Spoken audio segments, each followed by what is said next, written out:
Alright, gonna be real. The Animal Crossing music was a little bit too soft, but hey everyone! It's Law. Y'all probably aren't used to seeing my face doing these kind of live streams, as we are usually having Trish covering all of the decks that y'all have seen from the previous premiere event. Not exactly what we're doing today. So if y'all haven't seen those, by all means, please check those out. Trish puts a lot of work into those streams, actually going through every single deck that was played in the previous premieres. Big streams that I'm sure many of y'all are familiar with. But that is not what we are going to be doing today. Today, we are going to be kind of looking through some of those results from the premiere events, kind of drawing some conclusions, kind of trying to figure out how the meta is going to be developing, and figure out what our best options for Dallas are going to be. As many of y'all know, Dallas is next weekend. Many of y'all are going. I am not, but I still would like to provide to you all the information you need going into this tournament. Some things y'all expect, some things you probably aren't, and we'll kind of get into that. But with that said, are we doing today? Chat, I see we got Aurora, Wirtz, Ari, Pater Tot, Barber, Good Time. How are you all doing today? Some very familiar faces going through this. Trish kind of looking weird today. Is he sick? Yeah, extremely sick. Trish is, I believe, currently on an airplane going to Las Vegas, but that's besides the point. Take the Campbell 8 rounds of Swiss Blizz Sweep. Absolutely. Yeah, but with that said, I think we're gonna just jump right into this. So Moonrise, what we know, and how to prepare for Dallas. Now, this is going to be separated into 3 sections that I have referred to as facts, logic, and opinions. So the facts is strictly the data that we see. What have we seen from these tournaments? What does this kind of mean for the deck moving into the new meta? Logic is kind of what are the main conclusions that we can actually draw from that data, the straightforward ones, the things that are basically undisputed, and the opinions, the hotter takes that I have on the meta, after which we will be opening it to a roundtable discussion with y'all in chat, and to any of the Nimbug members who would like to hop in. I will be providing a link to y'all to where y'all can jump in the voice chat, get on the horn, and yap for a bit. With that said, let's jump right in here. We're going to be starting off with good old facts. So with this, we are going to be going through the data from our 3 premiere events that we have had in Moonrise format so far, and kind of draw some conclusions. Now, We'll use our February 8th event as a perfect example for this. So we have laid out here how many players we're dealing with, how many players were on each particular deck that we're going to look over, and how many of those converted into top 8. We are going to be covering every single deck that had at least one conversion into top 8 for that event, as well as decks that had more representation than you might expect. So for example here, kind of looking over this, we're going to be talking over our converting decks, so your Blistrix, your Lunar Aggros, your Bug Snacks, your Fives, and your Thunder. But then we're also going to be covering some of the decks that had higher representation points that didn't convert, like Morfrost, Ferrogeist, and Water Reanimator for this particular event. With that said, let's kind of just jump into it. So February 8th, first premiere event of Moonrise, and I think most people kind of expected, you know what, actually, I would like to pause here.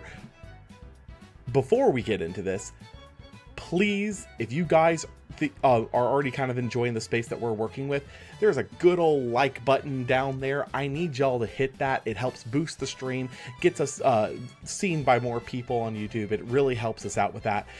As well as consider supporting the channel with a channel membership. I know Trish has been out here throwing these crazy emotes at you. I think we've got ourselves Barabong, Rules Whale, and Fen Terror from the last event, from the last stream. So by all means, feel free to toss us a membership. It helps the channel out a lot with us getting the content that y'all want. Anyways, shilling over the event. So coming into this, Blistrix was kind of the hot deck that was being talked about by most people. The idea was it was effectively, for those of y'all who play Yu-Gi-Oh, kind of effectively Tearlament in a lot of ways. Tearlament, it was not. Closer, in fact, to Lightsworn, but we'll kind of get into that with that. The other deck, though, that seemed to actually have a good bit of hype behind it was Lunar Aggro, as we see with the 12 representation points. But we are definitely going to be getting into some of that. Let's just jump into some of these decks. So, Blistrix. Big, hyped deck, and it did not really play well into the new meta. Guys, we have seen this literally every single set so far. We had Morfrost and Frostfall. That was going to be the tier 0 meta breaker, and it flopped hard. We had Celestlio in Daybreak. That was going to be the tier 0 meta breaker, and it flopped really hard. I do not think that Blistrix is necessarily a flop of a deck, but out the gate, definitely did not have the highest performance. Its highest placement in Swiss was 8th overall at 5-2. So it had one conversion into the top 8, and I'm pretty sure it fell out like almost immediately. But even still, it, rather than being Tearlament, it turns out it was closer to Lightsworn. You could, at this point in time, a lot of people were playing it as this big all or nothing strategy. So you go big on your mills, and that you either win massive and have a big old board of everything you need, or you whiff and you're going to lose because you burned all your spirits going for your mills. This was not the correct way to be playing Blizz. The Blizz is a really solid deck, as we'll see much later on, but it basically takes a mindset shift. This is not a gamble and lose kind of deck. This is more of a pace yourself, and when you see the opportunity, go in for the kill. With that said, though, early Blizz lists, we see a lot of Blizz lists, quite frankly, did not really change all that much over time. I think the biggest change that we've seen in recent time is actually just the cutting of some of the fluff out of the main deck, some of the invoke runes outside of specifically Rise from the Ashes, and focused more onto back row, which we'll get into as we go. But at this particular stage, as a lot of people are saying, there's definitely a skilled gap with a lot of the Blizz players. It is not a deck you can just jump in on and take and win something. You need to have a lot of actually know-how with this particular deck. To be fair, some Blizz players had already realized it and played it that way in Poison Nectar. None of those people took the first premiere. Exactly. The Poison Nectar Monthly, and we will get into this because the Poison Nectar Monthly did absolutely affect this particular event quite heavily due to another set of decks, which we'll talk about. But yes, the Poison Nectar Monthly did actually take place 1 week before this and gave people kind of a chance to spin their wheels on the new format. And those who tried out Blizz in that tournament kind of realized that Blizz was going to need some work to truly be the big threat that everyone was hyping it up to be. Still, it did top. It did get a conversion, which we'll see as a very common theme for a lot of decks. You'll get one conversion and then kind of fall off. Blizz is not the one that would fall off, though. Lunar Aggro. This was the much bigger success of this particular event. Had the same number of players as Blistrix with 12, and of those 12, 4 of those players converted to the top cut. This is by far and away the most out of any deck we will see for the entirety of this stream on a conversion rate.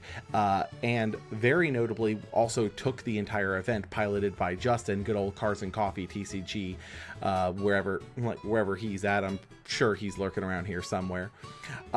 It was very well positioned into an unfocused meta though, because you had the Navi Doppelganger line that could pick apart wider boards. As gonna pat myself on the back that I called back in our expend to draw stream, kind of going over the set. Everyone kind of bashed me for that, but I think that point stuck pretty well. And Weird Pup and Like a Void being very oddly sticky and hit like a truck if you get them off. Quite notably though, Weird Pup would have a lot of like kind of targeted hate towards it as the format goes on. But for now, like if you stuck a Werepup on turn 1 before your opponent could set up a Gorgons, you were just golden.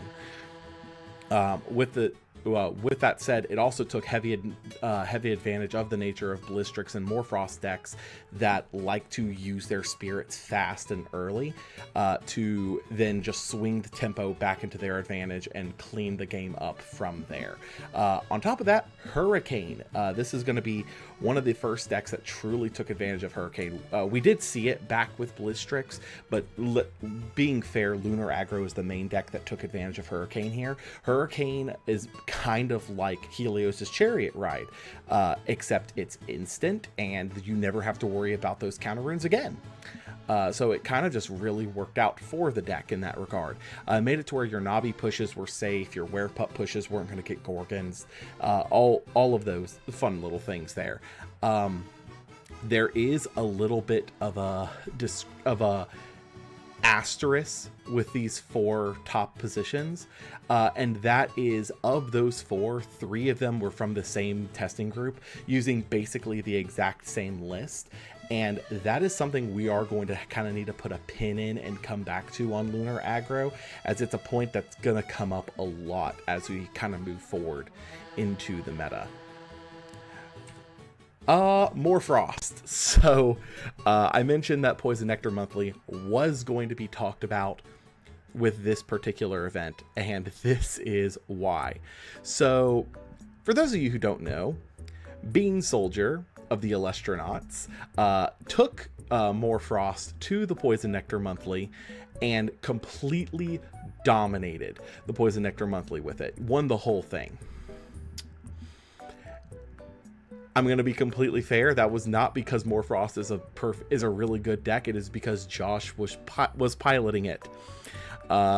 It really Morfrost is a very interesting strategy. So I need to point out, though I do think the Morfrost deck itself is very much a flop, I think we've learned some very good lessons from the Morfrost deck. Namely in that a Morfrost engine can be really powerful for Frost decks. People also didn't know you could just gaze more frost in the end phase. Exactly. See, that's the other thing, is that people learned as time went on with this. But kind of something big that we saw as a shift from this more frost deck is that a lot of frost decks, as we kind of move forward with this, are going to be playing a small more frost package. You're going to see 3 Lichen form, 1 Scorpio, 1 Bat. Just as a way to kind of enable quick swarming and board clearing with the more frost cards, that also turns on your Morolith for frost decks. Not necessarily seeing dedicated more frost decks themselves do significantly well. But again, it was pretty much just because Josh was piloting it is why it did so well at the Poison Nectar Monthly, and unfortunately that was kind of a psyop. Both of my losses in this premiere was to Morfrost because I didn't know that interaction. Exactly. The thing is, Morfrost is such a funny deck, because if you don't know your interaction points, you're going to get completely screwed over by a lot of how this deck just operates. But if you know how the Morfrost cards work, it is a lot easier to play into and around them than you would expect. Morfrost, if I recall correctly, was about to top the second to last premiere, but in the knockout round lost just to getting too many judge calls. Yeah, basically. Like I said, Morfrost can top with a good player behind it, but the problem there entirely revolves around the fact that you have to have a good player on Morfrost to take it far, and a lot of the good players are playing better decks. Lunar Ascension. So I'm kind of lumping a bunch of these together, even though they're not all exactly the same in that regard. But generally, Lunar Ascension, to me, is any deck that is aiming at using Comalis to get out one of the Lunar 3 drops, whether that is Pharaohgeist or Posthumous. Now, at this particular point in time, everyone was doom and glooming over Pharaohgeist, because Pharaohgeist had been limited preemptively before this format started, and for good reason. So the theory before the format, before Moonrise release, was that any Elestral that stuck, literally anything that stuck, you go flip Full Moon, enchant 2 Lunar Spirits onto it, and then ascend with a Solar Spirit into Pharaohgeist, and you have the most unbeatable bungus in the entire game, and that is just not fun to play into. As it turns out, when you only have 1 copy of the card, it is significantly harder to make a difference with. Obviously, yes, you have Comalis that can actually do that. But at this point in time, Comalis needs some kind of a Nexus Bank to operate correctly. I don't know if you've looked over what is an option for a Lunar Nexus Bank, but Temple of the Moon, not a good call, because it boosts Lunar Aggro, and they will kill you way faster than you can do anything with it. Artemis, not a good card.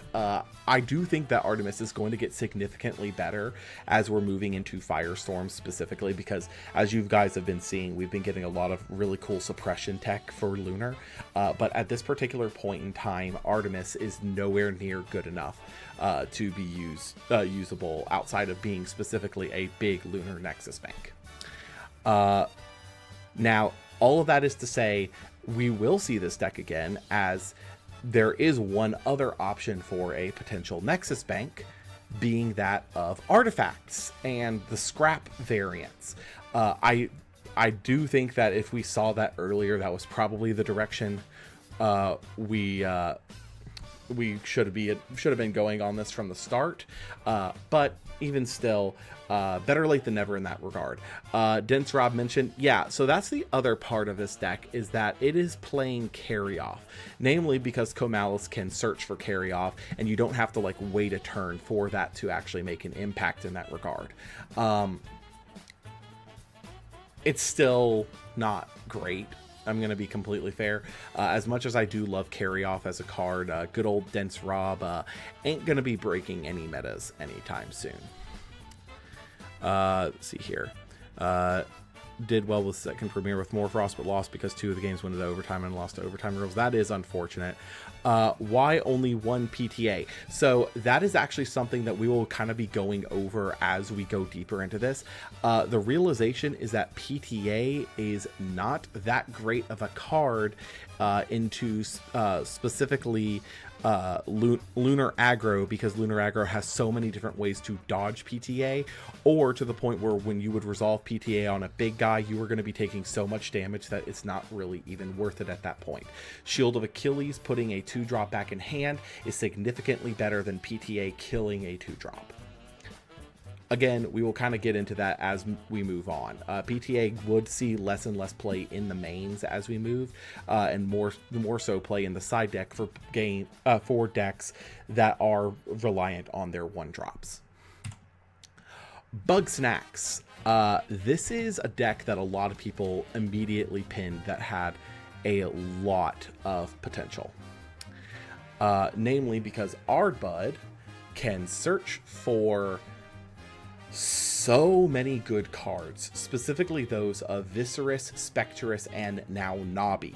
On top of the fact that it could search for more matchup-specific insectoids like Warmite, Frostmite, or entire game plans with Rhinymph, and if you played Ardvarum, you could get to Rhinosect as well. This is a deck, though, that definitely needs more iteration, as where it's at currently is just not good enough to really be a big threat to the game at its stage. That's my deck. Hey, Constellation, glad you made it out here. PTA good into Werepup. PTA is good into Werepup if they have not already set specifically the full moon. It is if they set the full moon, your PTA is not going to be doing that much. But yeah, Bug Snacks would be kind of iterated over the coming tournaments to new versions, to very stifling differences in that regard. Water Reanimator. So this as a deck is one of those strategies that was already kind of tinkered with coming out of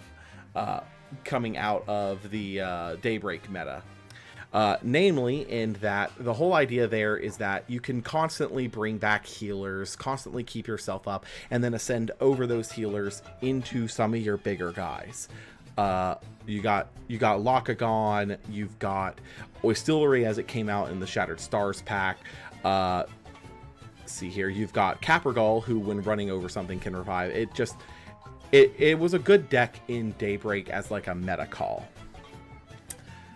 With Moonrise, it got better and worse. So it got a lot better because you have Hurricane. So it's not even played in this particular deck, which kind of reinforces the point. With Hurricane, it allows you to secure your big pushes to where you don't get interrupted in the middle of them, and thus you can actually take your big swing turns as you need to. It also got Oistillery, which allows you to set up your discards a lot better while popping cards in the meantime.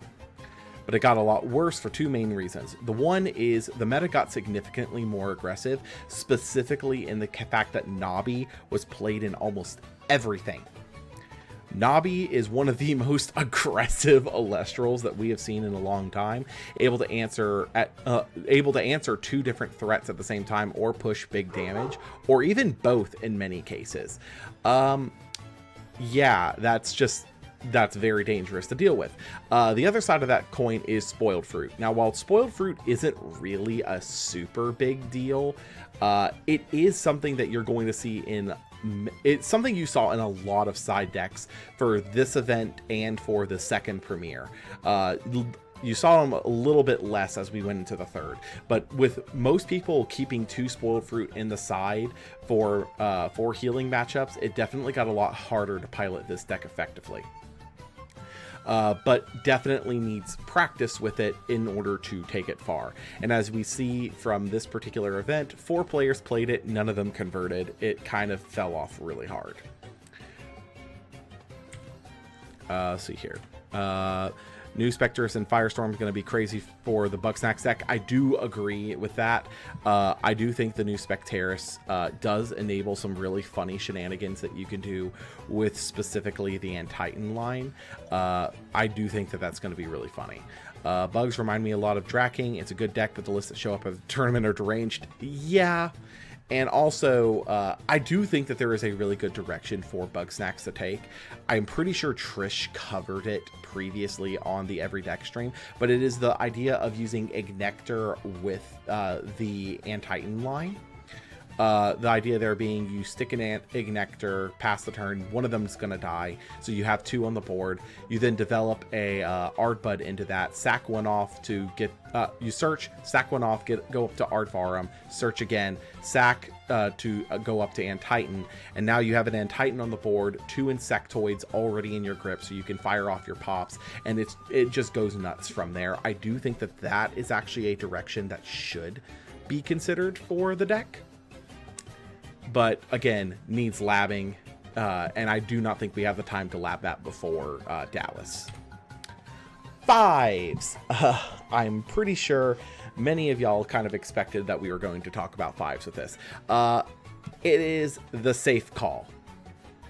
5s has always been the safe call. It is just, you play the number 5. The number 5 is good, and Whale is a really annoying card that just plays really awkwardly into most forms of back row. Nabi, though, getting added to the deck makes the deck a lot better in that regard, because you have Nabi that can kind of clean up board states, like at that point pushing big damage. I do think that 2 Doppelganger is probably a little bit of a stretch, but that was a Dimax call for sure. And at the same time, it does also play in a very similar axis to Lunar Aggro, but rather than being focused on these big game-breaking pushes with your Ascensions, you're instead focused on just more taking trades that are going to be always favorable for you because you're playing a mid-range good stuff deck. Also, Hurricane. Once again, Hurricane clears the path for your big pushes. It doesn't, like, you're going to see a lot of Hurricane, and I do think that Hurricane is like one of those cards that will just be present with that. And then Zeus makes Nabi always live. That is one of the main conceits of this deck, is that the Zeus drop means that you can Nabi over even solar and lunar stuff or defense position bodies, and still get your big pushes off. Zeus definitely is the real standout power player of this particular deck. And part of the reason why Navi is as good as it is right now. So here, Bugsnax make me think of chocolate crickets. I don't think there's a single water bug. I'm trying to think on it. I feel like there has to be. You know what? Here, let me pull up ClashNet real quick and I'll check.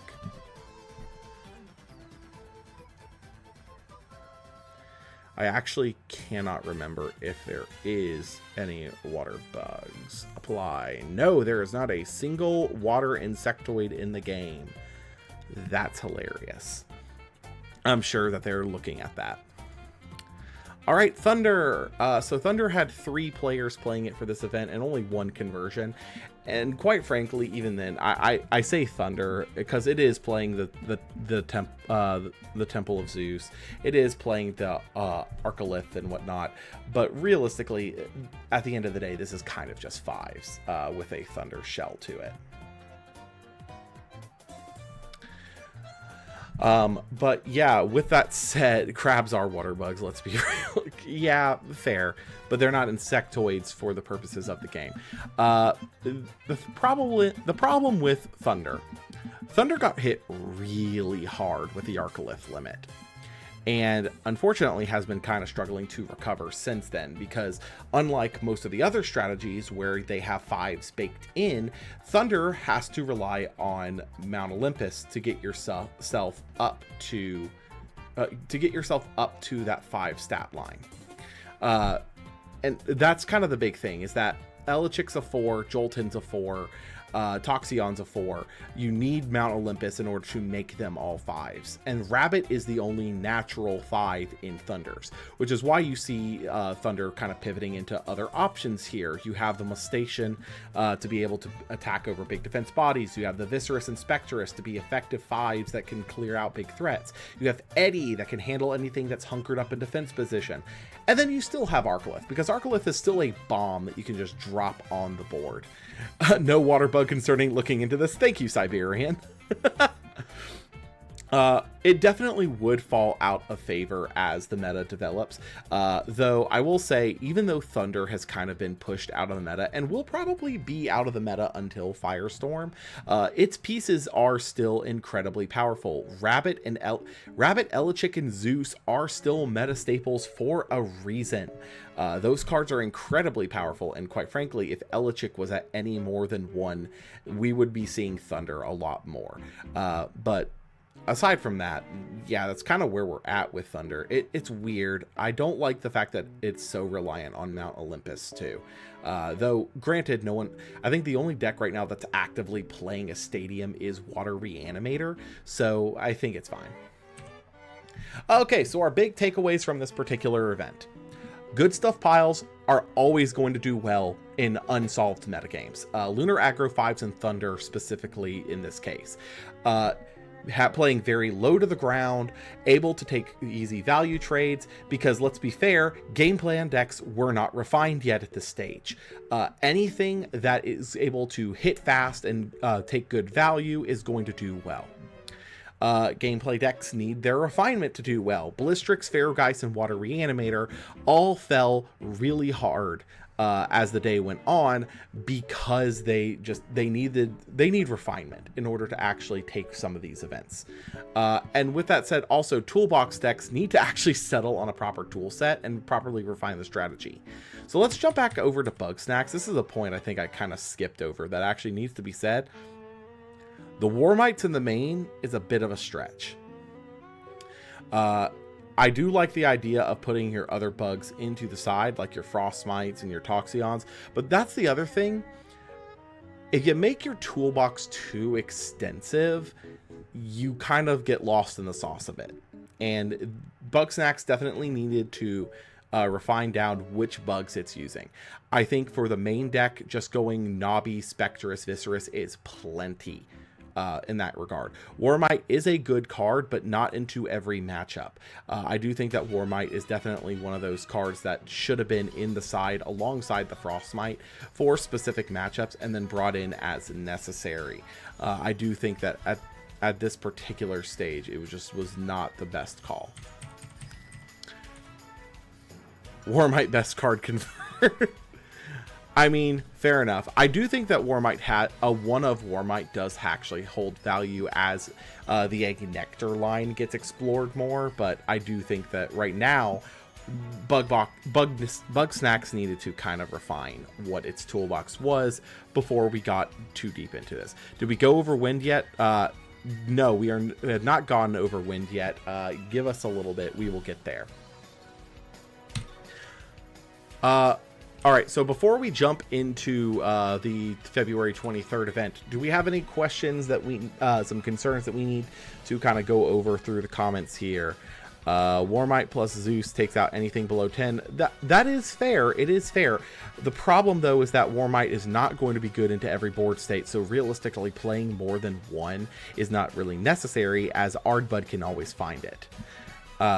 See here. I think Warmite can be super good, but drawing it sometimes sucks. Exactly. Drawing Warmite feels bad most of the time.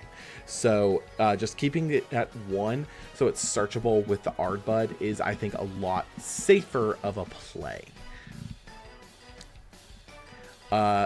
If we've got no more before we jump in here, you know what? Let's... Question, have we covered Wind yet? Sunny, no, we have not covered Wind yet. We will get to Wind in a little bit. Wind is going to come up with the March 8th premiere. We are on the February 8th premiere. All right. let's move on then. February 23rd. So for those of y'all who don't know, I casted this tournament. That was not a particularly planned turn of events there. Have we covered Pantera yet? No, and actually we are not going to be covering Pantera because it's just one of those things that's always going to be present. We might cover Pantera in a little while just as like an addition on this, but not in the main. We're not going to cover it in the main things. But yeah, for those of y'all who don't know, I was not scheduled to commentate for this event.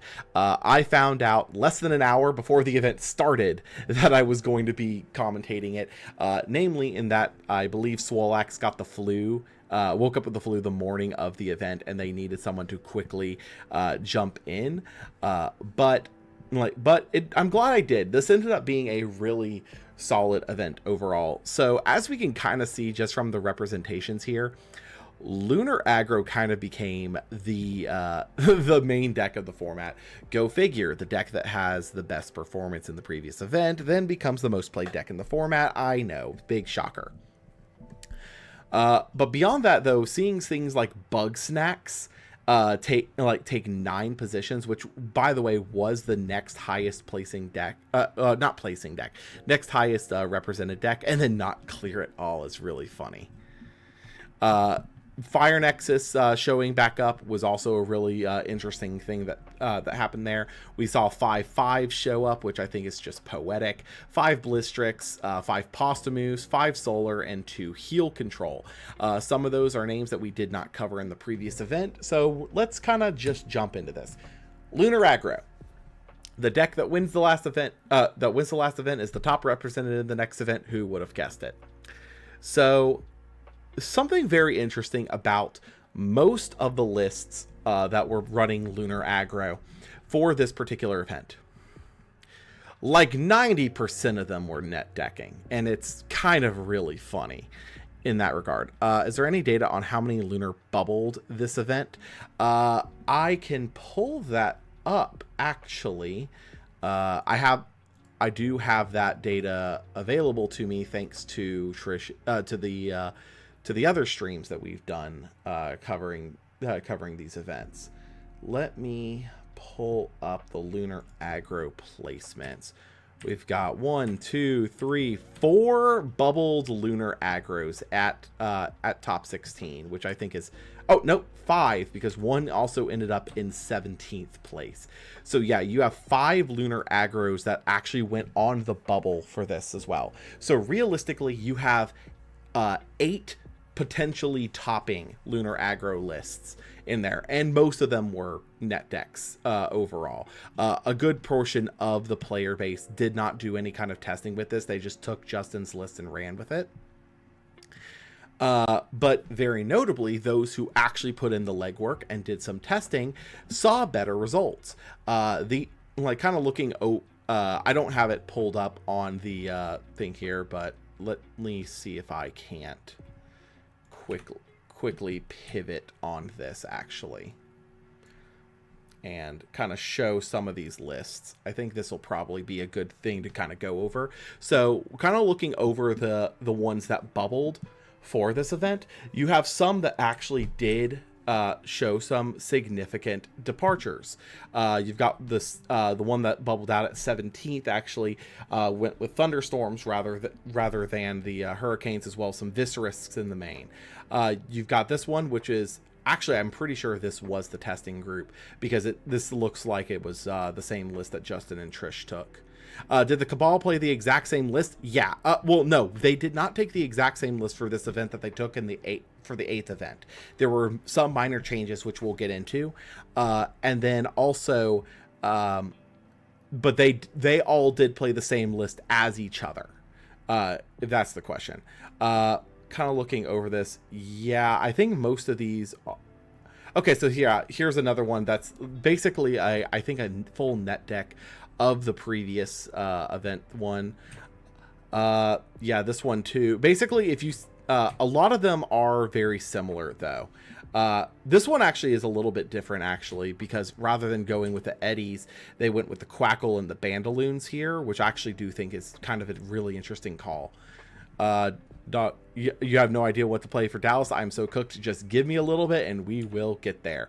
But yeah, jumping back over to this. Lunar aggro for this event, the Cabal definitely kind of tinkered with the deck and saw better results with it, namely in that Cryoblast is actually really good into Lunar aggro specifically.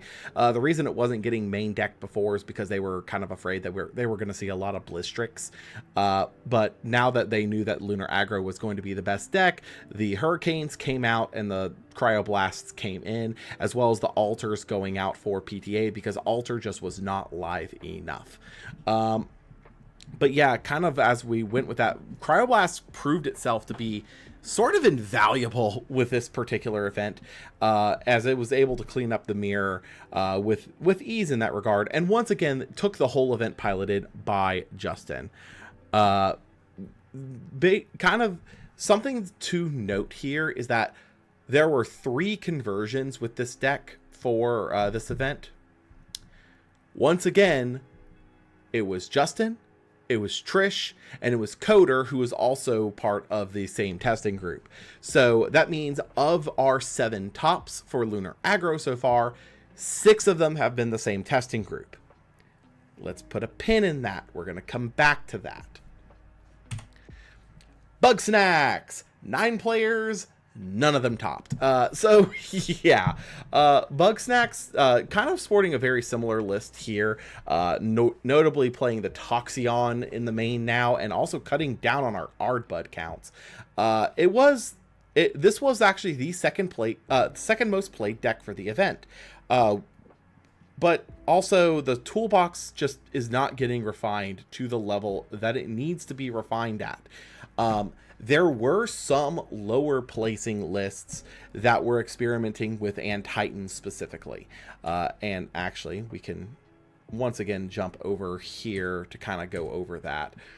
As we can see, there were some more interesting ideas with Antitans. So we've got ourselves a Waspivy kind of Bug Snacks list with this, using Hephaestus to be able to get to Poison Tunic. Like, we're going in interesting directions. We are able to see some adaptations for the deck, some good experimentations, but as we kind of move forward, the ones that are doing better are the ones that are mostly focusing on Ardbud, because as it turns out, Ardbud, it might be actually kind of really good. I will say, I think this is probably for the Ardbud specific variant, this style of list here is probably where that kind of idea peaks, because you're just focusing on the 3 good insectoids being Viscerus, Spectrus, and Nabi. And then if you want to get more into the Antitan line, you drop some of the 5's core and you instead focus on things like Ignector. You can put in your 1 Warmite at that point and focus on going a little bit bigger in that regard. But yeah, Bug Snacks did not do well here. Took 0 conversions overall. Ignector viable in Bug Snacks, you think? I definitely think that Ignector is viable in the Antitan version of Bug Snacks. It does not make any sense to do that for the Ardbud exclusive version, as it does not get you the value you need to get out of it. But if you are going for the full Antitan line, I do think that Ignector might actually be a just straight up requirement as we're going forward. Okay, moving into Fire Nexus. I have said this once, and I will say this many times as we go forward. Fire Nexus is one of those decks that, as long as you have a pilot who is dedicated to the strategy, which Viper was for this tournament, the deck can actually convert.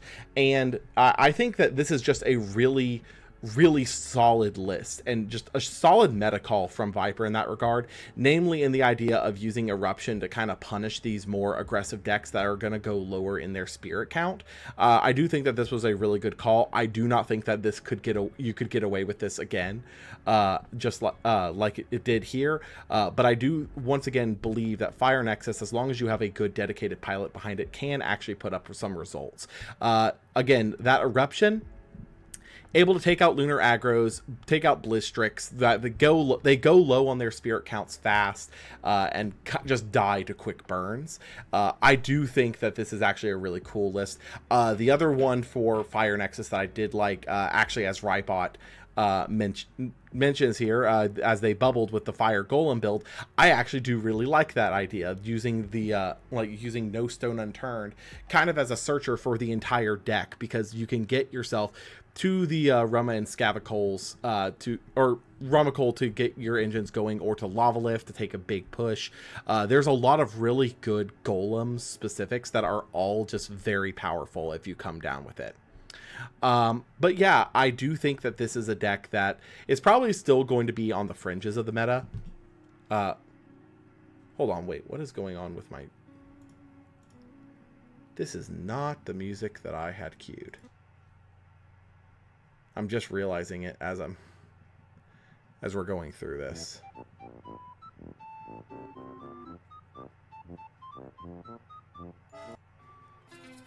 Okay, there we go. It got way too chill for me, and I kind of realized I had turned down my headset and not really focused on that. Okay, yeah, so back to this. Good deck. I do not think it's going to ever see a point where it takes like the entirety of a top cut, as it really does need someone who really knows what they're doing to be piloting it. But I do think that Fire Nexus is one of those decks that will just keep popping up with 1 or 2 conversions for a lot of these major events. All right, fives. So we got 5 players, 1 conversion. So the biggest thing with fives specifically is that Crab is back. Galaxy being in more than just 5s now means that Crab coming down is a very reliable way to just go whop and punish your opponent into the ground. Really powerful there. Beyond that, though, you'll probably notice that it is playing very similar to Lunar Aggro. The main difference between 5s and Lunar Aggro is basically the Werepup. You drop, for going into the 5s route, you're going to drop the Werepup in exchange for another Galaxy and to put more focus into just this good value trading, rather than going for these big Ascension plays. But yeah, Foamy, once again, Foamy is one of those cards that, like, as long as you don't hit a Spectress is a good card, but if you hit a Spectress, is going to get punished super hard. And another huge innovation that we saw here, and I think we need to kind of draw attention to, is the Cockatoodle. For those of y'all who don't know, Cockatoodle on cast suppresses an Celestial as long as it's on the board. This means that coming into your first turn, after your opponent on Lunar Aggro drops a Werepup and searches Full Moon to where you don't have a Gorgons that can counter that out, you go, cool. Cockatoodle suppress your Werepup. Your opponent does not have a window for them to just go Full Moon and then ascend up, because by the time the Ascension effect would come down, Cockatoodle has already suppressed the Werepup. Just absolutely brilliant side deck call here from JJPM, of course. The Cockatoodle card would actually see a lot of side deck play moving forward from that, and I think that that is just something that's really funny. Any deck that's playing Hurricane or Winds can use that in the side and kind of get away with it. I think it's really solid in that regard. Do a quick check to make sure everything's good for the stream, because I got a little bit of a spike of lag there. All right, Blistrix. 5 players, no conversions. So we're down pretty... Glad to see Trish is no longer of this earth. Listen, the man needed to pay me some kneecaps. Yeah, exactly. The trigger to ascend is on a new chain. That's why Cockatoodle just completely eats Werepup's lunch money. So, Blistrix, though it did not top this, it did bubble here, but at the same time, there still was no substantial change to the deck. As a matter of fact, I don't think that there was any change between this and the previous version from the 2.8 event. Why is Cockatoodle good again? Okay, So, Cockatoodle is it beats Werepup. That is the long and short of it. Cockatoodle comes down and suppresses Werepup. Your opponent can flip Full Moon in response, but makes it to where Werepup does not get the Ascension off. Anyways, so Blistrix still needs a mindset change to really go far. A lot of players were still using Blistrix in the idea of, I'm going to hit all of my mills or I'm going to expend myself. It basically is just one of those decks that you were going to go fast, go hard, or die. Shock of Shocks, when you have to play 7 rounds, at least one of those rounds you are going to die. So, not really particularly good. Pastamoose. So Pastamoose actually saw a little bit of a resurgence here, namely in the fact that the thought occurs: if you're going to have to play Artemis to make Co-Malice actually do something, you might as well play the card that actually gets significant benefit from Artemis. So Pastamoose was kind of brought in as the payoff for that in this regard. Beyond that, you got your general good stuff, your Eddies, your Galaxies, your Rabbit, and even a Curubus here, as you're already playing the Lunars for Rock and a Hard Place. I personally don't think that that's the right call, but I mean, they did top, I didn't, so what do I know? Yeah, Brewlock. As very much noted here. Yeah, this is a Brewlock brew. I will say the sideboard of the Toxeres and the Necroliths, I love that. The idea there being is that you go into a full-on suppression control strategy if you are not playing into Lunar, and I do think that that's a really fun call. I do not think it's particularly good, but I do think it's a fun call. But yeah, while I do not think that Pastamoose is a deck that is going to stand the test of time, this was a really fun meta call for one tournament, and it topped, so what do I know? Solar. This is where we're going to get a little tinfoil hatty. It is a bit of a hot take in my opinion that I actually think that Solar has the potential to be the best deck in the format, and I'm not even exaggerating with that. Namely because Navi, which is one of the most played cards right now, cannot drop Lunar or Solar in chance. So while everyone else is playing with Lunar, let's explore some Solar a bit. There's 2 directions for it to go. You've got the heal direction using Calfmel and Draco Ray, and you've got the foretell direction and searching using Tornadien. Both have very significant weaknesses though, namely in that Spoiled Fruit eats Draco Ray's lunch money every fucking time. Just every time. If you get Spoiled Fruited on a Draco Ray, you feel the freaking worst. Cryoblast on a Tornadien, while also being a really bad thing to happen, is nowhere near as bad as getting Spoiled Fruited on a Draco Ray, because at the bare minimum, your Tornadien has gotten significant advantage off. I was actually explaining this kind of, when I was kind of talking through the deck with Sunny the other day, I was kind of explaining it like this. Basically, in order to answer a Tornadien, you are going to get at least 2 cards worth of advantage up over your opponent. So, Tornadien comes down, you're going to get his search, your opponent is then going to answer him. That means you go up 1 and your opponent goes down an answer. Alternatively, your opponent goes Gorgons on your Winjin. Quite frankly, that's fine. I eat one of their removals that way, and I get to save my Tornadien for another day. If they instead Gorgons the Tornadien, they then also have to go and answer the Tornadien the next turn with something. Meaning they're eating 2 of their options while you're not gaining any. It's still a net 2. It's still a 2-card exchange there, and the fact that Tornadien is like that is still really freaking awesome in my opinion, and has kind of turned my brain on for that Tornadien is probably one of the better directions for Solar to be going right now. On top of that, Lumaru, In Element 5, it can be grabbed with First Light, it can be grabbed with Apollo. Really good card, especially to properly enchant it going into anything that is not named Blistrix.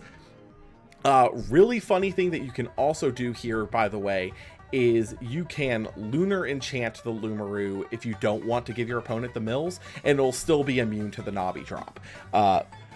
I do know that Adam's list from the next event was playing the Lunar in the side. I personally think that it could actually come to the main very easily.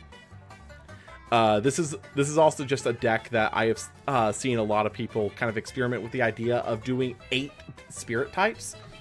I personally have played that as well for a little bit, and while it can be done, I do not think it is ideal. I think you do have to kind of pick a direction, and I do think that Tornadian is the best direction in that regard. Oh, dang it, I'm out of water. All right, we'll take a water break after this tournament. Heal control. So, Caleb took heal control for this event and went completely undefeated in Swiss, then lost out in top 8. Unfortunate. This is basically an evolution of heal stall. The idea being is that rather than just trying to stall out your opponent until you find answers, we're going to be proactive with it. We have eddies, we have galaxies, we're going to get in there. We have echolinks because this is kind of like an evolution of scrap in a lot of ways as well. We are going to be able to get in a lot of advantage, and then every time that your opponent trades with you to try and bring your spirits down, you just go back up on your spirits. It is really funny, and this is one of the few decks that can play a card like Argo, because Argo is such an expensive ask. But this deck really makes it work. And also, you're playing 12 back row. Your opponent is going to hit something, and it's going to feel really awful for them. Looks like they took a deck from before the Unlimit. Yeah, kind of, but also, you don't really need more than this, honestly. The Demeter Zeus split is actually very intentional because you want the Demeter to have access to Scythe the Demeter to heal you more as you move on. But you also want Zeus because Zeus is the better divine of the two. Let's be completely fair. Ew, I hate this deck. I mean, I'm not going to argue with you in that regard, but I think this deck is really funny. Never forget the Cold War of... Yeah. I would like to see a Lunar Solar build that's not necessarily Pharaohgeist. Yeah, I could definitely see it. It's something I'm actually experimenting with right now, too. Phasmacore with Cap for healing makes it affordable. Okay. This is a deck from before the Unlimit. No, it is not. It is actually very specifically tailored for this current metagame. It is... Yes, he could play more Zeus, but you do not want to. This first place list from Atlanta, it's Ren's list from Atlanta, but I've been talking with them. They've actually labbed out the deck with the Unlimit, and it's still better like this than it is with going to Zeus. We love heal. Josh, welcome to the stream. All right, so takeaways from this event. Innovation will almost always trump neck decking. Who would have thought it? Again, the Lunar aggro players that did well were the Lunar aggro players that innovated on the deck and didn't just stick to net decking. On top of that, a lot of other innovative decks actually made it into the top cut. As it turns out, the format is not solved. Who would have thought? New strategies and directions are available for those willing to take a look and do the legwork. Again, we've got Solar, Posthumous, obviously 5s, Fire Nexus, all of these are able to still top here. It is not a Lunar aggro dominated meta, and quite frankly, there's still a lot of innovation left because Moonrise was a really good set. Lunar aggro is not a king. I think that's the other big thing that we saw with this, is that so many people played Lunar aggro, but only 3 of them made the top cut. Definitely something to keep an eye on. Refinement of play and decklist can turn a strategy into a true threat to the meta. Agreed, and we will see that with the next event after I go and grab myself a new cup of water. So we are going to jump over to the Be Right Back screen here, and I will be right back.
All right.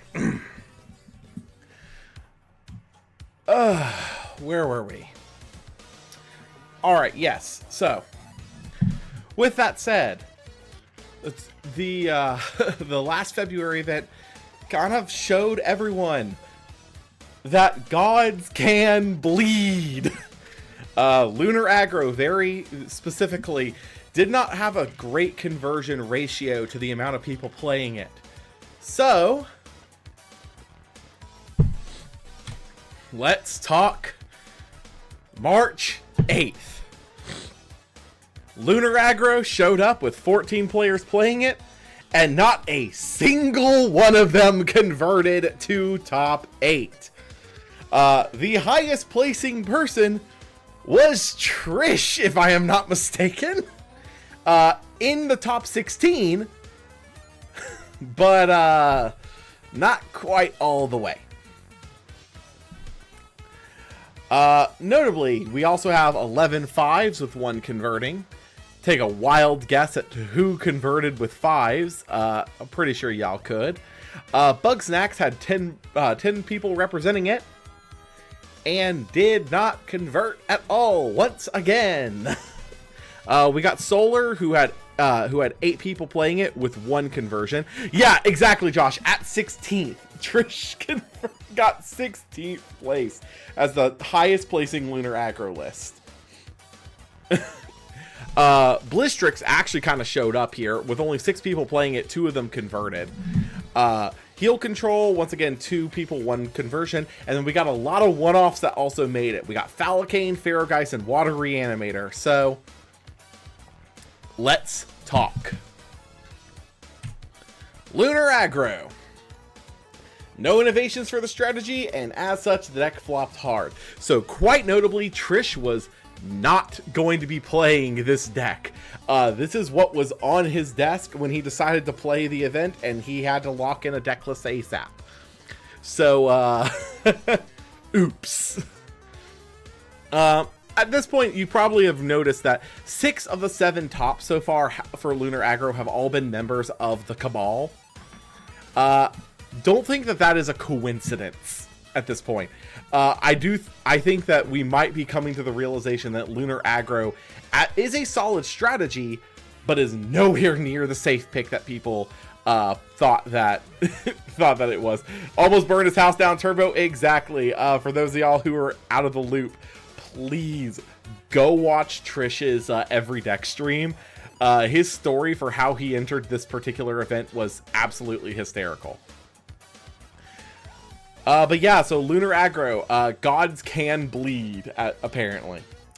5s, we got 11 players with 1 conversion. It is JJ. The conversion was JJ, and unsurprisingly, he's playing almost identical lists to what he played before, with just a couple of side deck changes. 5s is just a really good call into an unfocused meta. Because if you have people who are on game plan decks that have not put in the refinement, it'll eat them.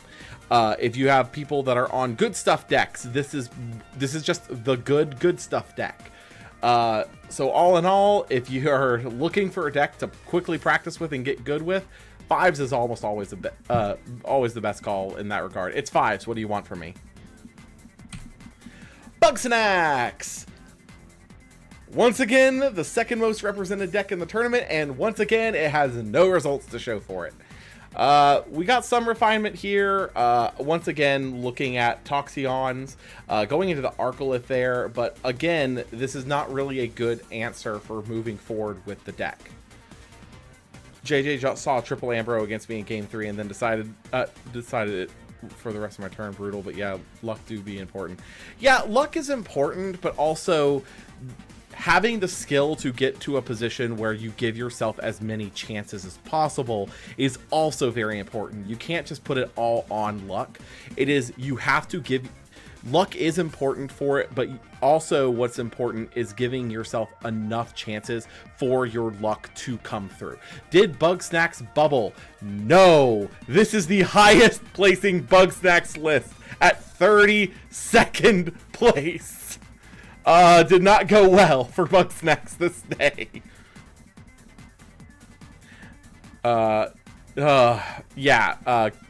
exact. Constellation makes a good point. Only person to top with Bugs so far. Bugsnax really needed a new direction in order to be good here, and unfortunately, they did not have it here. Solar! So Adam topped with this one, when going completely undefeated in Swiss. And once again, I think we kind of have a direction here. Calfmel as a healer is really freaking good, and also makes it to where your Tornadian is no longer going to just go down to a Cryoblast if you play it correctly, which is hilarious.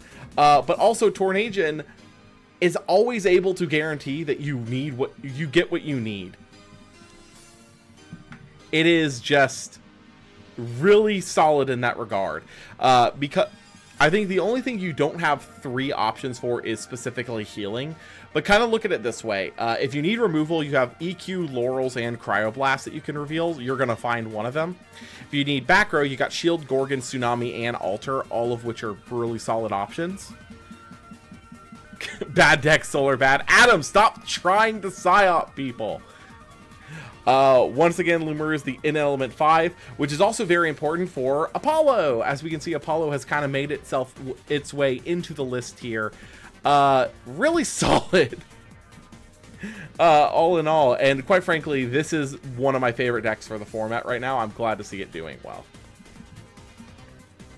Blistrix. So this is not the top placing Blizz list. Quite notably, I did the second place list from this tournament is very similar to lists that we've already seen for many Blizz lists. I wanted to focus on Josh's top 4 list specifically here because I do think that this is something we need to discuss. This is a new direction for Blistrix. I want y'all to look over the Invoke runes here and tell me if you notice something specifically missing.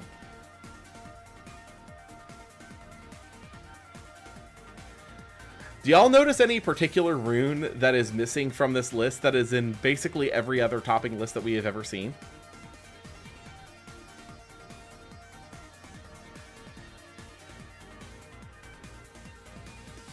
Anyone? Bueller? Bueller? Yeah, no fruit by the foot. There you go. Exactly. We are missing Ambrosia, and that is because Ambrosia is not needed here. It is actually really solid in that regard because we play a lot more of the consistency pieces for Frost while also just nixing the card that does nothing for us long term. Ambro, bad card confirmed. More like Ambro is a comfy card. If you have the room in your deck, of course, put in the Ambros. They'll help you out when you need it. Blistrix is not a deck that can afford to do that. Been on that sauce since right after the P&M. Yeah. But yeah, with this is Josh's list once again. And a couple of innovations here. Number 1, they found the room for Rabbit. Rabbit does really iron out a lot of the issues with this deck, needing to find some pieces to get started. But the other big thing is the More Frost engine. So we're on the 3 Lycan, 1 Bat, 1 Scorpio. This makes it to where that we can control the board super early, enable our Moroliths, and just go freaking off in that regard. I think we should all stop playing Ambro. Josh is goated. Absolutely, yeah. Quite notably, Josh just had to bail in top 4, which is why he didn't really make a go for finals in that regard, which is really unfortunate because I do think that this is a deck that could have taken it all the way had Josh played it out. But yeah, healing shouldn't be necessary here, so that we don't need Ambrosia. I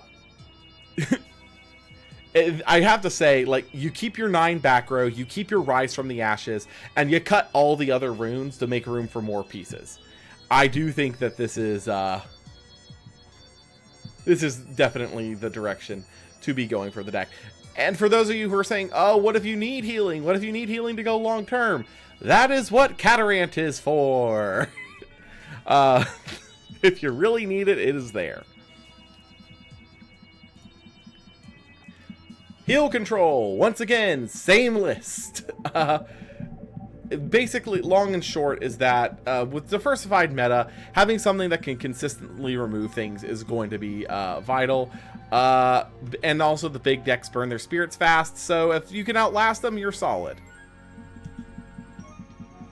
We're not really going to spend too much time on the seal control because we're still, it's basically the exact same list.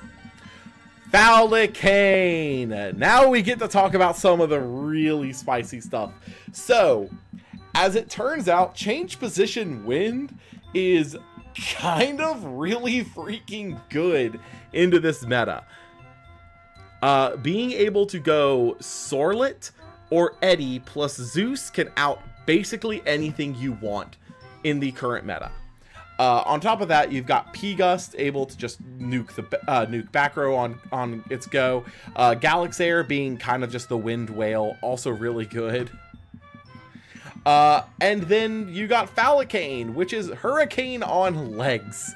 I stand by it. This was probably one of the best meta calls you could have made for this particular event. Also, Falicane comes down, nukes the back row, and then can answer both of the lunar 2-drops, which is really solid. We once again see Cockatoodle popping up over here in the sideboard. I do think that that is going to be a card we see a lot more of as we kind of move forward. But just all in all, Wind was a really good meta call for this particular event. Pharaohgeist. So, I say Pharaohgeist. Dimax, if you're in the chat, he liked to call this Lunar Argo. And he absolutely just entered with this as a joke. He said, oh, my entire testing group was saying to play Lunar Aggro, and I misread that as Lunar Argo. But as it turns out, he might have actually been onto something, because Comalis... Let's run through a hypothetical here.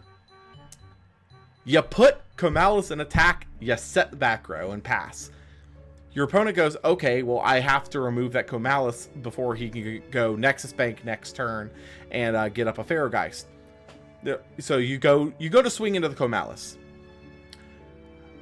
Your opponent flips an Argo.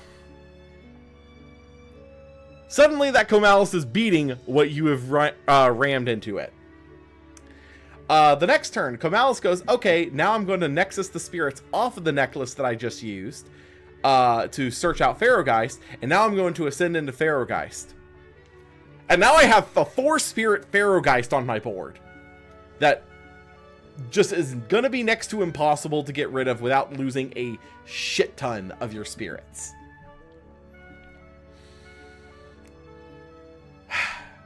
I need Dimax at top with Flammomoth. He tried!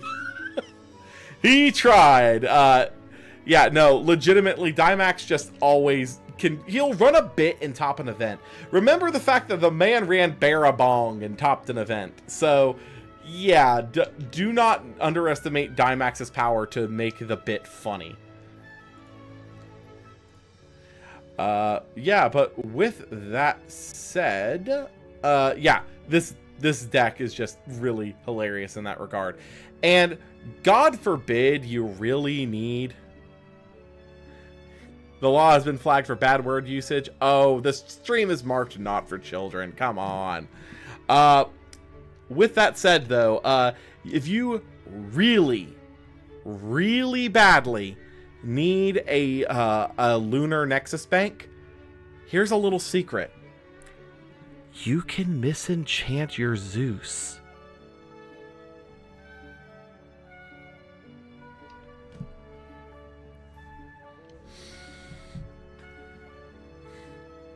Anyways, moving on. Water Reanimator. So, this is once again a case of a dedicated pilot can run a deck that they're really good with and top. This is one of those cases. Water Reanimator and Fire Nexus are kind of in a very similar boat in that regard, in which they're not really the best decks in the meta, but someone who is actually really good with the strategy can go far with it.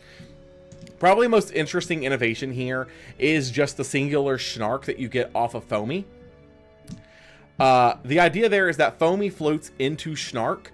Snark gets your search for Draking, and then your opponent's out of stuff they can do for the turn, so they're going to pass to you. You ascend over that Schnark into Dracking, and since most of the meta right now is either Water Elestrals or Lunar Elestrals, knock them down. And just steal their stuff, and it's just actually really solid in that regard. I do think that this is probably one of the better Water Reanimator lists that we've seen in a while, and I do think that this is probably the direction the deck needs to be going in the meantime. Not on Playwright or just Lunar for one, I'm so confused. Yeah, you can misenchant your Zeus with one Lunar. You don't get any more spirits off of it, but you have one Lunar, so you can Nexus it off with the Comalis. This was a Toronto local, sold them on the 1/1 Schnark Dracking line. Yeah, no, it legitimately is a really good call if you are already playing Foamy. I would even consider this for 5s right now, in all sincerity, just because the idea of being able to go Foamy into Schnark into Dracking is really funny, and it can actually just dominate in a meta that is completely full of Lunar and Water Elestrals. Just all in all, incredible. I think no Rise from the Ashes is interesting in the water list too. Yeah, well, that's kind of the thing, is that Rise from the Ashes, for the most part, is just to give yourself an ascension point. Because, let's be fair, you Rise from the Ashes, bring back your Sluggle, and heal the 3 spirits that you just put down with Rise. Rise from the Depths is just a significantly better card, because it does the same thing, but for 2 less spirits. But yeah, event takeaways. Lunar Aggro got freaking hosed. I crashed out on a 2-3 run using 5 stack with similar concept, so I was really glad to see do well with it. Yeah. But yeah, Lunar Aggro got completely hosed by innovations to the meta. Falcane and Wind Change positions was an incredible meta call there. I'm so glad that that actually got rewarded. There's bunch of different viable options available to us: Solar, Heal Control, Ferrogeist, and Blistrix. We do not have to play Lunar Aggro, but we're gonna need to see more of these from Dallas if we want the meta to truly shift away from being Lunar Aggro focused. So yeah, we're about to move into Logic. Does anyone have any major questions for what we have covered so far? So our next section is going to be Logic points. We have covered all of our facts, everything that we saw from this event. We are going to now take those facts and draw conclusions. Do we have any questions before we continue? Because we have 5 Logic points to go through.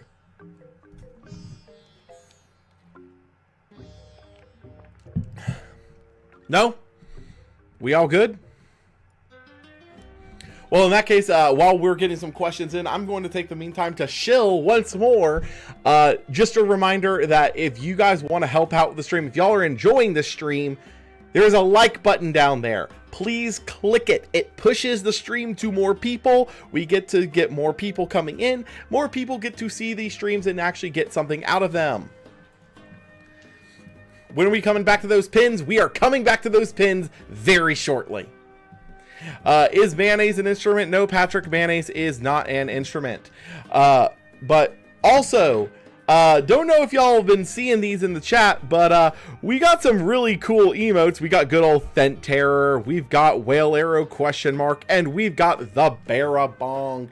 If y'all want to be able to use these cool emotes as well, be sure to become a member to the channel.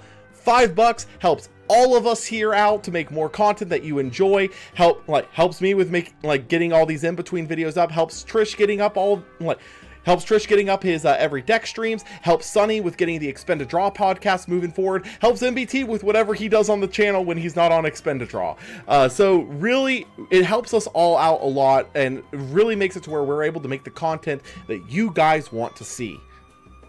Very thankful to have you all here and able to help us out with making what we like to make. If your opponent has a misenchanted P-Gus and sets 3 back row and they attack into your open board, do you shield the P-Gus? Yes, you shield the P-Gus. You do not want to get flipped with 3 full moons and die. Can we like the video to remove MBT from the caster's corner? No. MBT is actually a very valued member of the channel. Granted, he doesn't make as many videos as many of us do, but at the same time, he has his own channel he has to worry about. Makes sense. All right, logic time. Are we ready to get into some logic with our facts? First, logic point. Lunar Aggro is not a safe call for Dallas anymore. Let's look at some numbers. Lunar Aggro has been 18.3% of all of the decks entered for these last few events.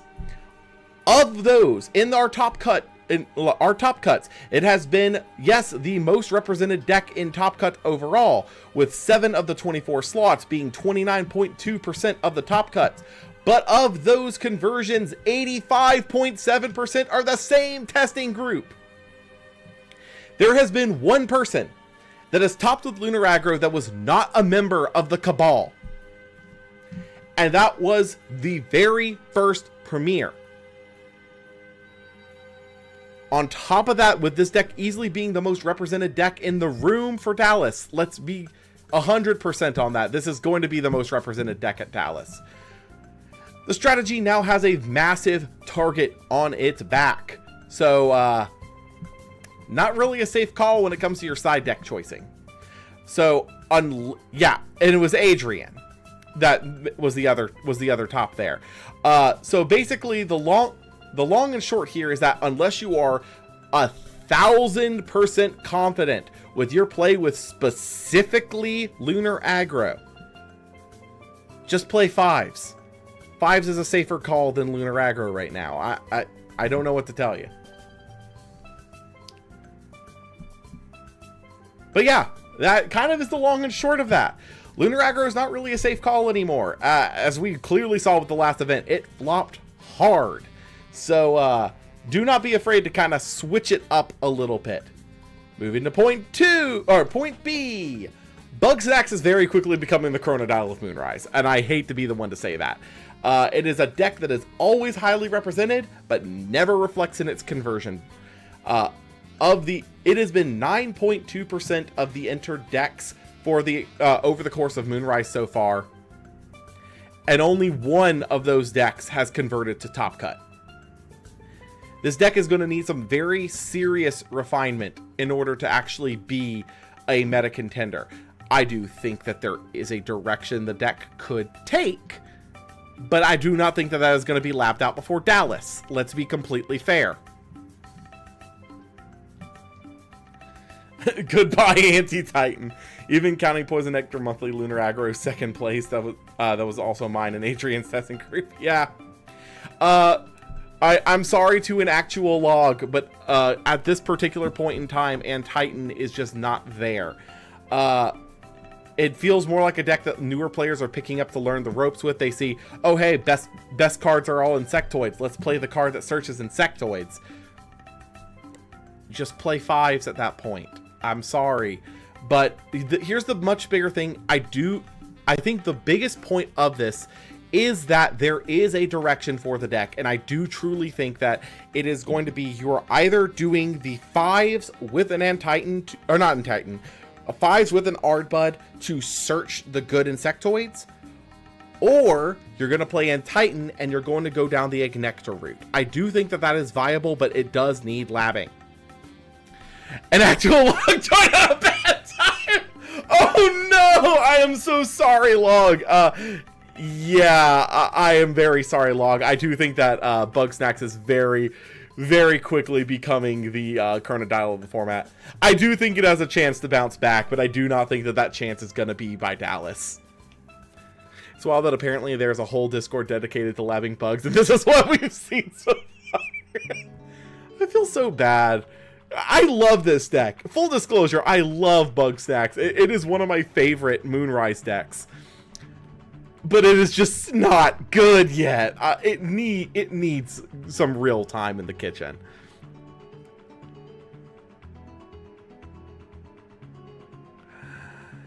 And Titan is literally the best deck. No one knows it yet. Okay, in saying, show me it's the best deck, and maybe I'll believe you. Hope for set 5. Honestly, set 5 might actually fix it. That Specteris Champion of Artemis kind of is a nutty card. Alright, Logic Point C. Blistrix is slowly becoming the threat it promised to be. So, this is going to take a little bit of mindset adjustment for the player base as a whole. But truthfully, seeing how Blizz did at this last event, I do think that this is actually where we're going with it. Long and short is that you can't go balls to the walls with Blistrix. You need to actually like take your time with the deck, nurture it, and you know, it'll actually do better. This is a front runner for deck to take to Dallas, but it still does need a pilot that actually knows what they're doing. Looking over Josh's list from this past event specifically is a really good starting point for learning how to do this more mid-range value deck that can just blow out someone in just out of absolutely nowhere. The big thing is that if your mills go south, you need to be knowledgeable enough with the deck in order to correct your course. A new player picking up this deck is not going to be knowledgeable enough to know what to do when you miss your mills. Blizz is definitely very good. I just hate the Blizz Mirror too much to ever take it to a Premier or an Open. That is completely fair and valid. The Blizz Mirror is completely atrocious. Mill 3, live the dream, pay 5, Mill 5, pay for your crimes. Yeah, okay. Remote me right now. I'm busy in saying we'll do this later. We're also getting spiders in set 5, so good for bugs. Yeah, we haven't seen the wind spider yet, but we do know that Kite Mite is on the horizon, thanks to Dan's teases. So hopefully we'll see it here pretty soon. Logic Point D, 5s never dies. At this point, it's a pile of good stuff is just going to be really good into an unfocused meta. And this is really an unfocused meta. There is no best deck right now. So 5s is going to just eat a lot of decks alive, and it's a very safe call to make. It's been 7.6% of the decks entered with and has a 12.5% top cut conversion. That's really solid. I'm not going to lie. While Lunar Aggro is failing to convert, 5s actually is continuing to prove itself to be a go-to strategy. 5s it never dies. Eddie are my favorite guys. Yeah. And long and short is that if you are not confident with any of the game plan decks, 5s. Legitimately, just 5s is going to be your best bet. A pile of good stuff, as long as you are confident enough to know how to make your decision points, is going to be your best call. Bad Blizz is trying to be tier. Good Blizz is being Lightsworn and Dredge. Yeah, that's completely fair. And Titan players, I need you to keep playing in Titan to stop 5s. Look at all them bugs. Yeah, that's also fair. I will say also, there are multiple routes to take 5s. You do not just have to play Lunar. There's the Lunar variant, there's the Frost variant, there's also even a Wind variant. As we saw, Wind is actually pretty good right now. Taking a Wind 5s variant might actually be a really solid call. And right now also, the Lunar variant is putting up the best results because of Nabi Specteris. You can play Nabi Specteris and go a different route. So, yeah. Alright, Logic Point E. Innovation is still happening almost daily. We didn't talk about it, but Zephyrog bubbled. You know what? Actually, pause this. We're going to talk about it. We're going to talk about it. Hold on. Give me a minute. We're going to talk about it. We're going to do an impromptu pull up of a different thing. Give me a second.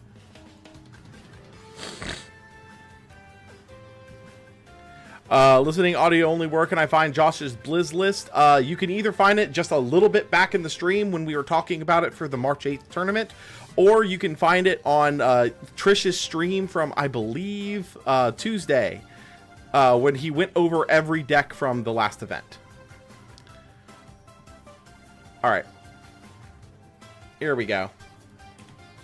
Oh, dang it. We're not going to the opinions yet. Alright, Zephyrog! So, for those of y'all who do not know, Zephyrog actually bubbled out Again, in this last tournament.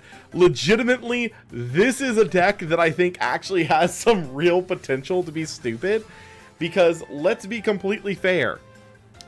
Your opponent is going to do one of two things when they realize that they're going into Zephyrog. They are either going to set their hand and get their ass blown out by Hurricane, or they're going to keep their hand and Zephyrog is effectively going to spark hit them. You decide. Legitimately, like, Zephyrog was an insanely good meta call for this last event, and I do think that this is actually a deck that we will probably be seeing more of, and it's just so funny. Like, also, noteworthy here, playing 11 back row. Good man, good, like, that's what you should be doing, but definitely needs Hurricane here. Hurricane is the next step of this. To be fair, this exact list was only on one Hurricane. Yeah, that's the problem. I think that this list actually needs more Hurricane, because that's like the big thing. There is a lot of water in this. That is a lot of water. We can cut down some of those water spirits and go up on our wins. Okay.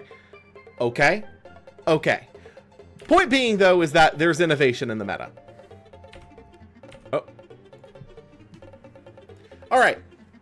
So, point E, innovation is happening daily. Solar, through both Draco Ray and Tornadian, have provided viable routes to take, thanks to being able to play exceptionally well into Nabi and the Lunar Aggro 5s and 5s decks in general. I see half a dozen ways to refine this. Exactly, Bo. We can make this better. Falcane in Change Position Wins was able to take a premier event. Any deck that has had enough thought, refinement, and care put into it can take these events. Do not think that you have to be meta sheep. Get creative with it. Let's get creative.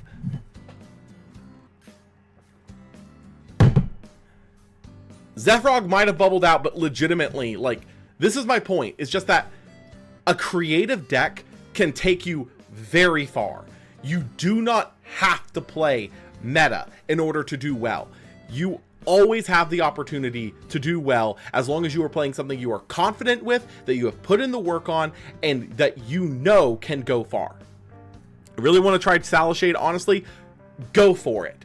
I personally think that Salashade is actually a pretty solid option for almost like a 5 style fire deck, but I just don't have the time to put in the legwork on it, honestly. Like, legitimately, you don't even need to play Salashade as a miller. Salashade is just a bomb that comes down in the late game and it has a massive attack stat. How are you going to get rid of that? Is Ann Titan creative? I think it actually can be if you put in the work on it. Legitimately, the Nectar stuff that we saw in this last event that Trish lost to was actually really creative. I think it just needs to be labbed. All right, moving into opinions. So, we've gone through our facts. We've gone through our logic, building those points off of those facts. We are now getting into Law's Opinion Corner. This is not gospel. These are my opinions. I have been wrong plenty of times in the past. Yeah, the issue is no matter how big Salashade gets, Eddie still clears it. Yeah, but that's the issue with a lot of 2-drops right now. Alright. Opinion A. Solar needs real exploration here. We've seen Tornadian get a fair shake at this most recent event. Solar as a strategy, though, is criminally underexplored. Legitimately. Spoiled Fruit is starting to come out from a lot of players' side decks because it has not been super relevant. Even the heal control deck doesn't really care if it gets Spoiled Fruited. Because of that, we need to actually look into Draco Ray again, I think. Because Draco Ray actually has the potential to be a really powerful, just amazing deck to go with. Because it's a solar deck that can play Lavalith. Lavalith is still a really good card. I'm sorry. If you can play Lavalith, you need to play Lavalith.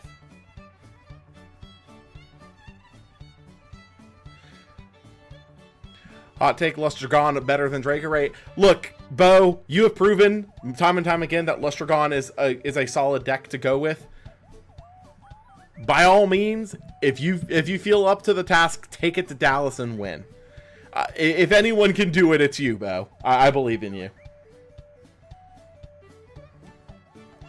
I like the Dren Draco hybrid list, 2BH. I like them too, but I will say you come into a problem of your spirit deck gets way too tight going down that particular route. I do think you do kind of have to pick one, unfortunately. But with Blistrix on the rise again, Cryoblast is going to also be moving back into the sideboard, meaning that Tornadien is also a little bit of a safer call because you're not going to get Cryoblasted for all your freaking lunch money. And Lumaru into any matchup that isn't specifically Blizz can be devastating, and it's Nobby proof. The reality is your Solar has a ton of powerful 2-cost Ascensions. Yes! Yes, it does! As we are moving into a 2-cost focused meta, Solar needs to be looked at.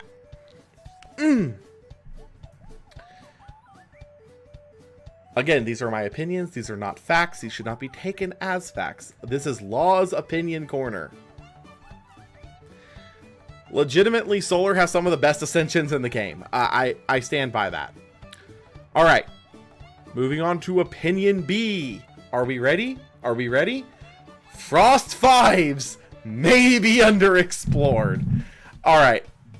We saw a positive win rate performance of this strategy that utilized the same Morfrost package that Josh put into his Blistric list. And I'm going to be completely fair. I think we moved away from Frost 5s too quickly. Cryovern is still a 7 attacker. You can always misenchant it with a Lunar if you want to get through Nobbies. Legitimately, this deck is way better than people give it credit for. And Frost has some of the best tools right now. Like, legitimately, I think that it's worth looking into a potential Frost Lunar 5s hybrid deck, kind of going into Dallas here. 5s, I do think is still the safest call for Dallas, but I think if someone's willing to put into legwork, Frost 5s could be the deck to actually do it. Yeah, what's not broken doesn't need to be fixed. Exactly. Legitimately. Cryovern in the last meta, like at the end of Daybreak meta, was such a powerful card because you had the option to just do like no special enchantments. You had the option to Thunder enchant it going into Thunder so that you could play under the Mount Olympus. You had the option to Water enchant it to dodge Tsunami. The only major issue with that is specifically playing into Galaxy. But now you also have the option to Lunar enchant it to dodge Nobby Doppelganger. Legitimately, I think that Cryovern 5s is actually something that should be re-explored again. I think we have something on our hands. We just need to actually dig it out. Yeah, Nobby and Cryoling, exactly. I stand by it. This is a deck that needs to be looked at. All right. Opinion C, and this is probably the coldest take of the three. Zeus needs to be relimited. I'm sorry. This card should never have come back in Moonrise meta. I think putting it back to 1 is a very reasonable call. So it has been in 75% of the top cut decks.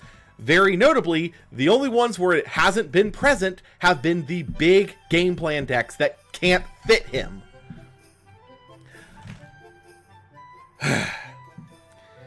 On average, when he is played, you're playing around 2 copies of this card.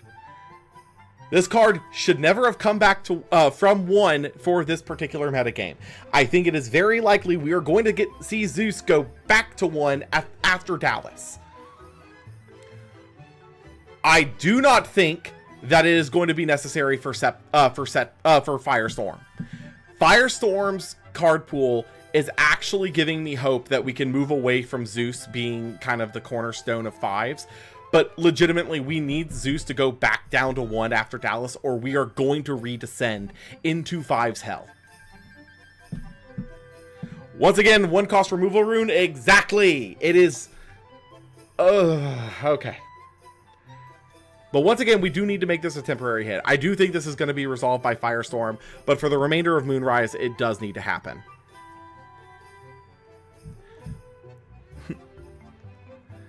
Don't we just do one Zeus? I kind of agree, but I also kind of don't. Here's the thing. Zeus very specifically needs to be hit to 1. I don't think it needs to be Demeter. So here's the thing about Zeus. Zeus is better than Demeter. And let me kind of explain this, because some of y'all who might not be as experienced with the meta probably don't really understand So let's put down 2 situations. You have 2 Alestrals. Your opponent has 1. It's a big... Let's say your opponent has an Astrabbit. You have an Eddy and a Nobby that doesn't have an effect. Let's just say that. Now, your opponent also has a back row. When you go to Demeter your Nobby and attack over it and it gets shielded, you no longer have something that can attack over the rabbit. Let's back that up and replace Demeter with Zeus. We Zeus down the rabbit, go to attack it with Nobby. Nobby gets shielded. Okay, Eddy can still attack over it.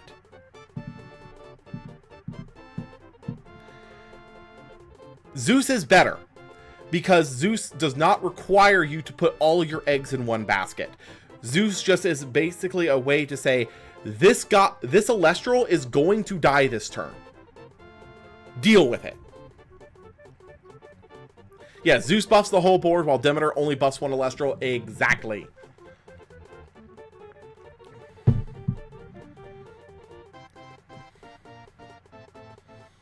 It's the exact same in 70% of situations, especially if you open check. If you are in a one-on-one Celestial situation, yes, it is exactly the same. If you have any more than one Celestial, it is not the same by a wide shot. Also, Zeus and Cryoblast. Exactly. That's another point. Zeus makes it to where your Cryoblast can kill up to 5 defense. That is really powerful, and I do not think it needs to be understated. Demeter is better because it always wins the full moon battle when Zeus never can. I mean, there's a lot of other things that win the Werepup full moon battle. Also, limiting to Zeus to 1 is weird because it just brings us back to good stuff piles. Running 1 Zeus, 1 Dem. Zeus is better, but if 5s are going to be good because of Zeus, the limit doesn't change it. I get your point, but also, again, Demeter is not as good as Zeus. Zeus specifically does need to be limited again because it is Zeus. I'll take we need removal back. I disagree with that. I do think that in all seriousness, Race to the Top could probably come back, namely because Cryoblast is better Race to the Top. If anything, swap them. But, you know. All right. It's time for the questions corner. So, chat, please load up your questions down below. They can be answered. Any members of the Nimbug server that are watching, if you would like to hop on the horn, DM me and I will link you into a Discord call where you can join up and yap your little hearts out.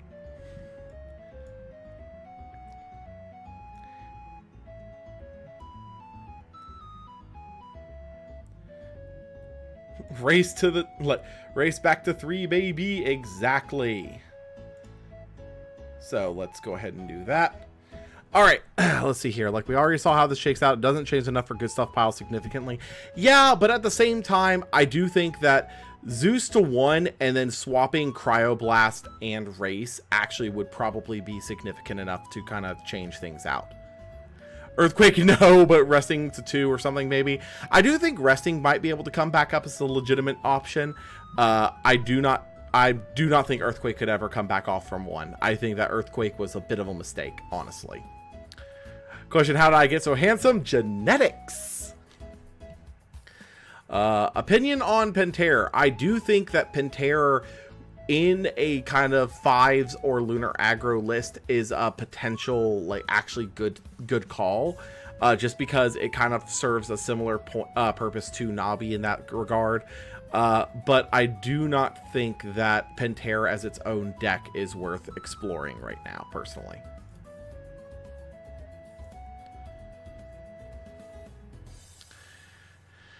Let's see here. I don't know if it was discussed before, but what are your thoughts on PTA in this current format? We actually did discuss this before. PTA into Lunar Aggro feels doggy doo-doo bad. Into Blistrix kind of feels doggy doo-doo bad.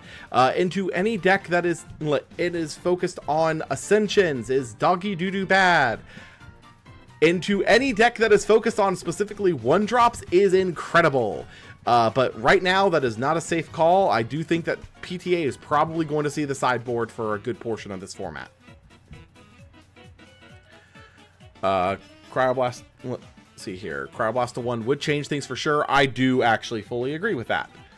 How do I get my locals to sign on to Elestrals? They're the only place within like 2 hours and they don't want to. I will be completely fair. Getting a locals to sign on with Elestrals right now is actually very difficult because of the crash and burn pile of smoke that was MetaZoo and now Battle Spirit Saga or whatever that was called. I can't remember. I was not playing it. Basically, there have been a lot of card games that flopped and burned very recently, so it's very hard for a card shop to just jump onto something that is a new IP. I do completely understand the hesitation. I would rather not be running so many Thunders in a non-Thunder deck. I mean, Thunder is just, in my opinion, the most generic element that you're going to see in everything. I personally think that if you can fit 4 or 5 Thunders, you should, honestly. God, I do not want resting ever coming off 1 unless it's to 0. I mean, that's a completely fair call as well. It's less the Zeus and Dem do almost the same thing. It's more the fact that Zeus has less counterplay and feels way worse to play against. Exactly. Bo hit the nail on the head. Dem has actual counterplay because you can back row something that's been demmed and it's fine. You can't back row something when a Zeus comes down because they're just going to do something else with it. Question, how are we feeling about Krakatuga as the main focus of the Golem pile? Searchable off no stone, resistant to a lot of the usual stuff. Eruption isn't a bad card and it's better with them. I do think that no stone with Krakatuga Eruption is an interesting direction to take. I don't think that no stone makes that cut though, because you need so many spirits for your main game plan there that are you really going to sack off an I mean, I guess you could just stick with the 2 spirits that you're using for Earthquake anyways. I think it's an option. I don't know if it's necessarily the best option. I would need to lab it personally. Torchin, no or hell no? I am biased because I revealed Torchin, but honestly, I do not think that Torchin can go the distance, even with the new artifact stuff. Where do you think Fire Nexus fits into the meta, if at all? We actually have covered this already. Fire Nexus, I think, is definitely going to be one of those decks that will have 1 or 2 appearances at Dallas with dedicated pilots. I do not think that it is something a new player could just pick up and do well with. I think it does take some significant labbing and getting used to your lines. Question, why is it 2 of in a deck that isn't the best deck in the game still $45? Because people really did think that Lunar Aggro was the best deck in the game, because the Cabal absolutely freaking psyoped everyone. Let's be completely fair. That was... I think that there's a lot better things we can be doing than Lunar Aggro. For example, 5s. 5s is better than Lunar Aggro. Lunar Aggro is just 5s, but it has more interruption points. To be honest, Battle Spirits was not a game many Thor super bought into. Tell that to my locals that went freaking hard on it and now is very upset about that. MetaZoo is about to relaunch, is making people even more apprehensive. Yeah, it should. MetaZoo should not be coming back. Freaking hell. Ban Rabbit. Disagree. Rabbit is going to be resolved. Honestly, Rabbit is really not as big of an issue now as it was before. Though I will say you can get walled by a Rabbit if you're not prepared for it. So prepare for it. Make sure your deck can actually answer a 5 defender. I've been off and on the stream. What are your thoughts on Joblin?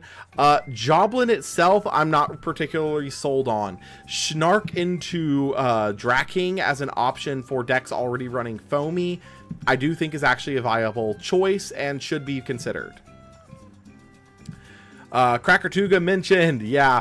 I will say, I think that if you're gonna go down the no stone route, I prefer Vesuvatuga, but also I do recognize that that is not a card that people are gonna get into because Vesuvatuga is it does not do as much as Krakatuga does. Bears is gonna win Dallas, right? If someone who is dedicated enough with Bears plays it and knows every single ins and out of this meta, sure. So basically, very specifically, I think the only person who I think has enough experience on the deck to do something like that at Dallas would be specifically Coder. Yeah, what do you think is the best version of Joblin? Water Reanimator, Position Control, or something different? I think if you're going specifically down the Joblin route, Position Control is your friend. I think that something that might actually want to be looked at is doing a Wind Position Control list with Joblin, but also I think that that is getting a little too lost in the sauce. I think that's a little bit cope. Once again, real quick, any members of Nimbugs that want to hop on the horn here, I do have it set up to where y'all can join in. Just ping me and I'll get you a invite into the stream chat here. Me thinking about how Frostfall was run by the Crab Cabal, it could have been Cryo 5s. Yeah, it could have been had we actually thought about it. I'm not even going to sugarcoat that. If we had thought about it, if we had thought about the fact that Frostmite actually was a legitimate answer to a defense position Rabbit, if we had thought about the fact that just Frost in general was really good, but not in the ways that that the Illustrials team wanted us to play it, I think that it could have been better. Who's not prepared for Rabbit at this point? A lot of people. You would be surprised. Gonna build Lunar Fire Heal with Full Dust and Torsion after Firestorm. What? Do it, by all means. Dracking over Joblin, interesting. TBH, feels like Joblin gets value easier than Dracking without having to swing. Under normal circumstances, I would say that is the case, but we are in a meta where Dracking is actually really well positioned. It has the stats to clear a lot of the major 2-drops right now. Most of the meta is currently Water and Lunar, so it actually can properly enchant stuff when it comes down with it. The only big problem that it faces really is specifically Whale. So, I don't know, just don't hit a Whale. Hurricane can help the Draken swing, and what provides is a lot bigger swing in the game. Exactly. What would be the funniest deck to win Dallas? Phosphocell.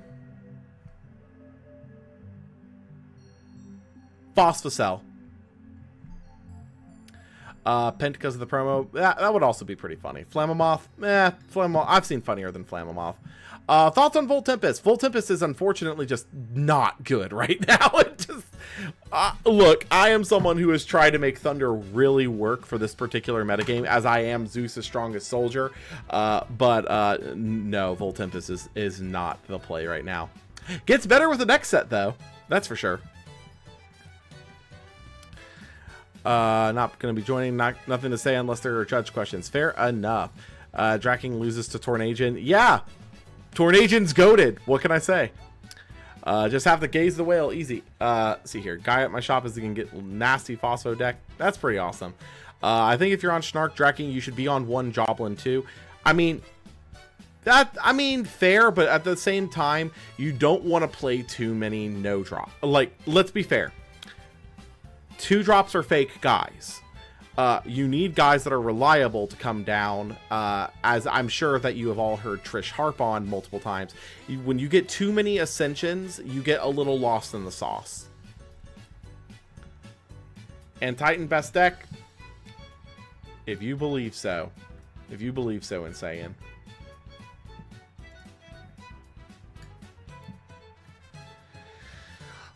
All right, I think we are just about done here today. Thank y'all for coming out. I hope to do more streams like this. Honestly, this was a lot of fun, and I hope we can do more of these in the future. With that in mind, gonna leave it open for like another minute or two, see if there's any last little questions coming in. As it seems no one wants to hop on the horn, so I think we're gonna just kind of wrap it up here.